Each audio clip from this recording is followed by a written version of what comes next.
그러나 인자가 올 때 세상에서 믿음을 보겠느냐 하시니라. 아멘. 할렐루야. 오늘은 낙심하지 말고 끝까지 기도하라 라는 제목으로 말씀을 나누겠습니다. 우리가 신앙생활을 하다 보면은 참 답답해질 때가 있죠. 우리에게 유일한 한 가지 무기가 있다면 그것이 바로 기도입니다. 하나님께서 우리에게 기도하라 말씀하시고, 기도할 때 하나님께서는 하늘의 문을 열어주셔서 하나님의 역사, 하나님의 나라의 역사를 일으켜 주신다 말씀하셨는데, 아무리 기도를 해도 하나님의 응답이 들리지 않을 때 우리는 어떻게 됩니까? 낙심하게 될 때가 있죠. 정말 간절하게 기도를 오랫동안 했는데 때로는 오히려 우리의 상황이 더 나빠지는 것처럼 보일 때가 분명히 있습니다. 마치 벽에다 대고 이야기하는 것 같은 느낌이 들 때도 있고요. 하나님이 아멘. 많이 힘드셨던 것 같습니다. 우리 권사님도 하나님이 침묵하시는 것 같은 그 느낌 때문에 우리는 참 힘들어할 때가 있습니다. 도대체 하나님의 때가 언제 오나? 하나님은 언제 응답해 주시나? 하나님, 기도가 무슨 소용입니까? 지칩니다. 하나님, 괴롭습니다. 계속 나중에는 한숨 짓는 그런 일들도 우리에게 분명히 있습니다. 그런데 오늘 본문 1절을 보시면은 이렇게 나오죠. 예수님께서 항상 기도하고 낙심하지 말라고 하십니다. 이것이 우리 주님의 말씀입니다. 낙심하지 마십시오. 포기하지 말고 끝까지 기도하십시오. 이것이 바로 우리 주님의 음성입니다. 오늘 우리에게 주시는 이 말씀을 통해 다시 한번 낙심했던 우리의 마음에 힘을 얻고 기도의 불이 붙기를 간절히 소망합니다. 예수님은 이야기를 하나를 시작하시죠. 우리가 잘 아는 본문입니다. 두 사람이 나옵니다. 먼저 한 명은 불의한 재판장입니다. 오늘날로 치면 이 재판장은 판사를 말합니다. 그런데 좋은 판사가 아닙니다. 예수님은 그 판사에 대해서 이렇게 말씀하시죠. 보면 2절인가요? 네, 2절을 말씀에 보면은 하나님도 두려워하지 않고 사람을 무시하는 재판장이다. 한마디로 뭐냐? 하늘과 땅에 천하의 나쁜 놈이다. 이런 말이죠. 천하의 나쁜 놈입니다. 하나님도 안중에 없고 돈 없고 힘없는 사람 말은 한 귀로 듣고 한 귀로 흘려버리는 악질 중에 악질 판사입니다. 그런데 등장인물이 한 명이 더 있죠. 누구입니까? 과부입니다. 그 당시 랍비들이 매일 아침에 드렸던 감사 기도문 중에 이런 구절이 있습니다. 여러분 한번 보시면은 이렇게 말합니다. 랍비들이 고백한 감사 기도문인데 아주 충격적이죠. 하나님, 저를 이방인으로 하지 않으시고 여자로 태어나게 하지 않으시고 노예로 태어나게 하지 않으신 것을 감사드립니다. 그 당시 여자가 어떤 취급을 받고 있었습니까? 이방인이나 노예나 다를 바 없는 취급을 받고 있었습니다. 여자만 해도 이렇다는 겁니다. 여자라는 이유만으로도 거의 사람 취급을 받지 못했는데 이런 상황에서 그를 보호해주는 남편까지 없는 과부다? 그럼 어떨까요? 정말 개 취급을 받았습니다. 그 삶이 얼마나 비참했는지 성경에서는 따로 고아와 객과 과부에 대해서 보호법을 만들기까지 했습니다. 그만큼 비참한 삶을 면치 못했다는 것이죠. 이 과부라는 사람이. 그런데 예수님은 이런 비참한 삶을 살아가는 과부를 자신의 예화에 등장시키십니다. 그런데 여러분, 과부에게는 억울한 일이 하나가 있었죠. 우리 3절 말씀 함께 읽겠습니다. 시작. 그 도시에 한 과부가 있어 자주 그에게 가서 내 원수에 대한 나의 원한을 풀어주소서 하되. 이 여인에게 어떤 억울한 일이 있었습니다. 뭔지 모르겠지만 내 원수에 대한 나의 원한을 풀어달라고 하는 것을 봤을 때 누군가에게 사기를 당했거나 또는 재산을 빼앗겼거나 아니면 그보다 더 큰 일을 당했는지도 모릅니다. 그렇지만 법적인 보호를 받지 못하는 이 과부에게 있어서는 억울한 일을 아무도 제대로 재판해 줄 사람이 없었고 심지어 자신을 담당하는 판사마저 불의한 판사입니다. 판사를 찾아갑니다. 사정사정을 합니다. 제발 좀 저의 억울함을 풀어주십시오. 제발 좀 풀어주십시오. 그런데 아까도 말했듯이 천하의 나쁜 이 사람이 악한 판사가 들어줄 리가 있습니까? 쳐다도 보지 않습니다. 보통 사람 같았으면, 이 과부가 보통 사람 같았으면 역시 내 말 들어줄 리가 없지, 내가 과부인데 누가 날 들어주려나 하고 포기했을지도 모릅니다. 그런데 이 여는 어떻게 합니까? 이 여자는 포기를 모릅니다. 매일 찾아갑니다. 아침에 판사가 출근하니까 판사님, 점심에 점심 먹으러 나오니까 판사님, 저녁에 또 퇴근하려고 보니까 판사님, 계속 와가지고 계속 판사님 하고 있는 겁니다. 결국 이 판사가 두 손 다 들어버리는 것이죠. 그래서 5절을 보면은 판사가 이렇게 생각을 합니다. 이 과부가 나를 번거롭게 하니 내가 그 원한을 풀어주리라. 그렇지 않으면 늘 와서 나를 괴롭게 하리라. 무슨 말입니까? 이 과부가 너무 귀찮게 한다. 날 너무 귀찮게. 내가 차라리 들어주고 말지, 안 그러면 내가 피가 말라 죽겠다. 이런 표현인 거죠. 그런데 여기서 아주 재미있는 표현이 나옵니다. 여기 보면은 나를 괴롭게 하리라. 이 괴롭다라는 표현이 헬라어 뜻으로는 눈밑을 때린다는 뜻입니다. 권투 용어인데요. 이 예수님 당시에도 그리스 로마에 올림픽 경기가 있었는데 권투가 있었습니다. 복싱 경기가 있었고, 마치 복싱 선수에게 계속 얻어맞아 눈이 퉁퉁 붓는 것처럼 이 과부의 끈질김이 판사에게 아주 그런 괴로운 권투의 잽과 같았다라는 지금 뜻으로 쓰고 있는 것이죠. 결국 악한 판사도 과부의 끈기 앞에서 무릎을 꿇었습니다. 그런데 여러분, 우리가 여기서 조심해야 될 것이 하나 있습니다. 그렇다면 악한 판사도 이렇게 무릎을 꿇으니까 우리가 끈질기게 끝까지 버티고 하나님한테 떼쓰고 졸르면은 하나님께서 어쩔 수 없이 나에게 주시겠구나, 이렇게 도전받는 분들이 있습니다. 이것은 오해죠. 예수님께서 그런 말씀을 하려고 지금 말씀하시는 것이 아닙니다.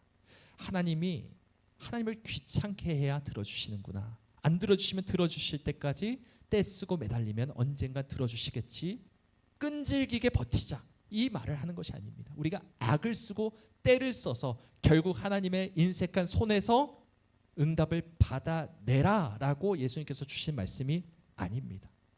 여러분, 6절과 7절 말씀 우리 함께 읽어볼까요? 6절 7절 시작. 주께서 또 이르시되 불의한 재판장이 말한 것을 들으라. 하물며 하나님께서 그 밤낮 부르짖는 택하신 자들의 원한을 풀어주지 아니하시겠느냐? 그들에게 오래 참으시겠느냐? 아멘. 여러분, 이 말씀 가운데 뭐라고 지금 노란색으로 돼 있어요? 하물며입니다. 하물며. 여러분, 이 비유의 핵심은 비교가 아닙니다. 불의한 재판장과 하나님을 비교선상에 놓는 것이 아닙니다. 그럼 뭐죠? 반대, 대조입니다. 정반대라는 뜻으로 더 두드러지게 하나님이 얼마나 선하신가를 두드러지게 하기 위해서 이것을 대조하고 계시는 겁니다. 예수님은 지금 하나님을 저 불의한 재판장에 비유하시는 것이 아니라 정반대에 계시는 하나님은 얼마나 더 선하게 이 기도에 응답하시겠느냐라고 엄청나게 극단으로 벌려 놓으시는 것이죠. 여러분, 재판장은 불의한 사람입니다. 하지만 우리 하나님은 어떤 분이시죠? 의로우신 재판장입니다. 재판장은 과부를 귀찮아했습니다. 하지만 우리 하나님은 어떻습니까? 하나님의 자녀인 우리를 사랑하십니다. 항상 반겨주십니다. 재판장은 뇌물이나 편안함을 원하는 사람이죠. 하지만 우리 하나님은 우리의 믿음을 원하시는 분이십니다. 우리의 마음을 보십니다. 과부는 재판장과 남남이었지만 우리는 하나님과 하나님의 택하신 자녀입니다. 여러분, 이것이 바로 예수님이 말씀하시는 핵심입니다. 하나님이 누구시냐는 것이죠. 하나님이 누구시냐? 하나님이 어떤 분이시냐? 너에게 하나님은 어떤 분이시냐? 불의한 재판장 같은 분이시냐? 그렇지 않다라고 말씀하시는 것이죠. 이런 나쁜 사람도 과부의 요청이 귀찮아서라도 들어주는데, 하물며 우리를 너무나도 사랑하시는 하나님 아버지가 그의 자녀, 사랑하시는 자녀의 기도를 모른 척 하시겠느냐라고 하시는 것이죠. 여러분, 기도가 응답되지 않을 것 같을 때 여러분, 우리는 오해를 하게 됩니다. 착각합니다. 하나님이 마치 인색한 분이 아니실까라는 생각이 듭니다. 여러분, 하지만 오해하지 마십시오. 그리고 우리의 기도를 들어주지 않는 것 같다고 해서 하나님께 토라지지 마십시오. 낙심하지 마시고 기도를 끝까지 멈추지 마십시오. 하나님은 우리의 기도를 귀찮아하시는 분이 아니십니다. 우리를 성가신 존재라고 여기지 않으십니다. 하나님은 우리를 사랑하셔서 우리를 위해, 나를 위해 자기 아들을 내어주신 분이십니다. 우리를 위해 십자가를 지시고 자신의 모든 것을, 물과 피를 흘리시는 분이 하나님이십니다. 이런 하나님께서 우리의 신음에 응답하지 아니하시겠느냐라는 말씀이죠. 좋으신 아버지께서, 하늘 아버지께서 우리를 모른 척 하시겠느냐? 당연히 너희 모든 것들을 다 알고 있다 말씀하시는 것이죠. 여러분, 기도는 내가 원하는 것을 얻어내기 위해서 하나님한테 억지 부리는 것이 아닙니다. 기도는 사랑하는 아버지와 나누는 대화고 그분의 선하심을 믿고 맡기는 우리의 믿음입니다. 그렇다면 여기에서 질문이 생기죠. 하나님이 우리를 사랑하신다고 하는데 왜 이렇게 기도가 응답이 되지 않을까요? 아는데도 또다시 의심이 됩니다. 왜 그렇게 오래 기다리게 하십니까? 이런 생각이 자꾸 우리에게 어떤 마음 가운데서 떠나지 않을 때가 있습니다. 답답함이 분명히 있죠. 우리가 살면서 위급하고 다급할 때가 있기 때문입니다.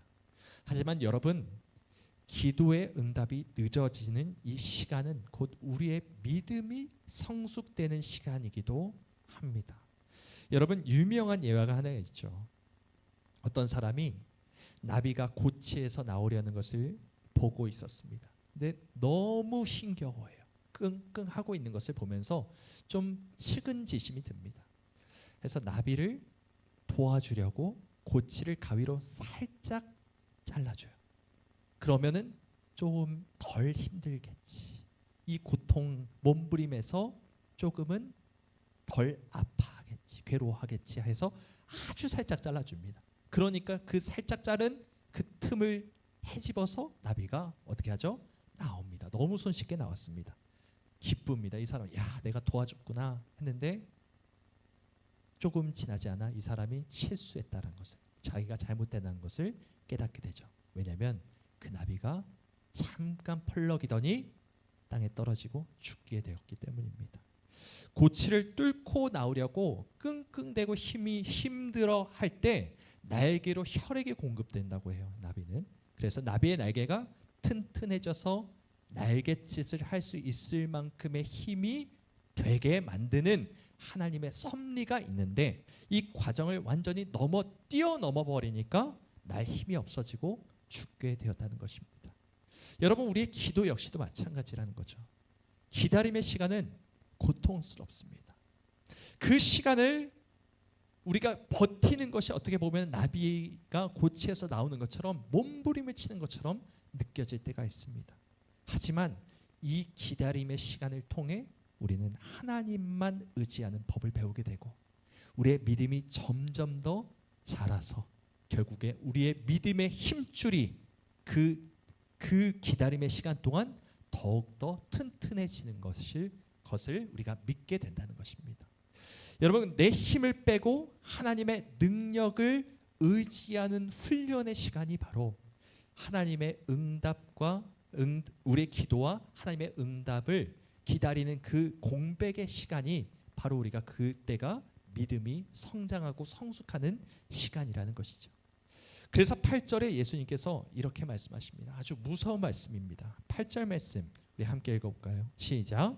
그러나 인자가 올 때 세상에서 믿음을 보겠느냐. 아멘.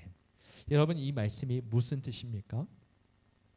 예수님이 이 세상에 다시 오실 때 끝까지 포기하지 않는 믿음, 하나님만 의지하는 믿음, 버티고 견뎌서 하나님만을 의지하고 하나님만을 믿고 하나님만을 신뢰하고 나의 기도와 하나님의 응답 사이에서 내가 계속해서 하나님을 신뢰하며 잠잠히 버티는 믿음의 사람을 내가 찾아볼 수 있겠느냐라고 물어보시는 것이죠. 여러분, 여기서 말하는 믿음은 그냥 무턱대고 믿습니다 말로만 아멘 하는 그 믿음이 아닙니다.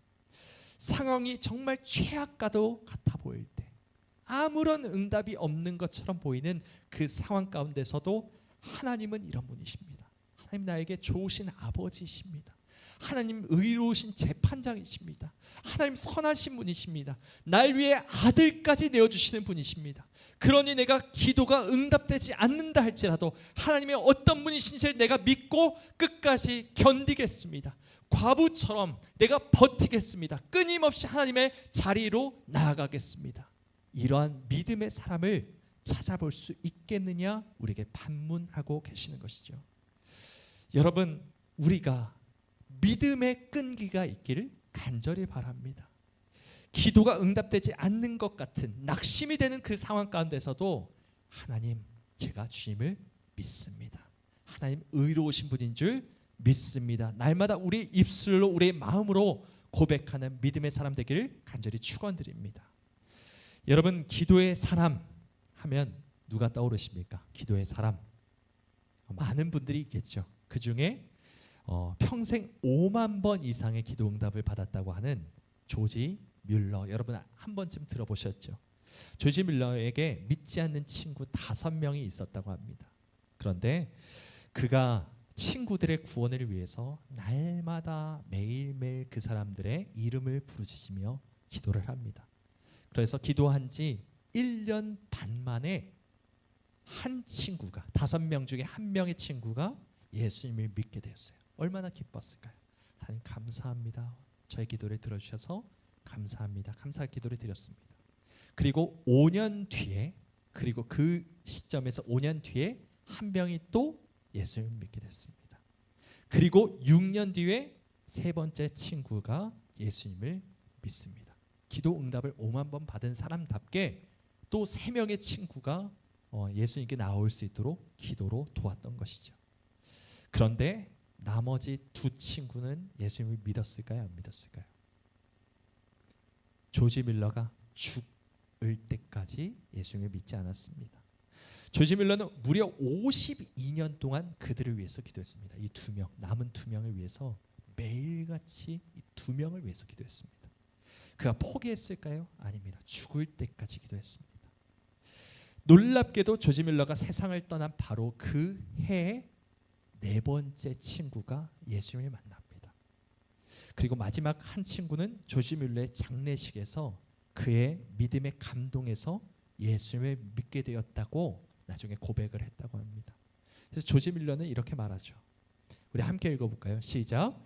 기도를 시작하는 것으로는 충분하지 않다. 올바르게 기도하는 것도 충분하지 않다. 응답을 받을 때까지 끈기 있게 계속 기도해야 한다. 아멘. 여러분, 조지 뮬러가 5만 번의 응답을 받은 것은 그가 대단한 능력이 있거나 대단한 경건이 있었기 때문이 아닙니다. 물론 훌륭했겠죠. 하나님 앞에서 온전하게 살려고 했겠죠.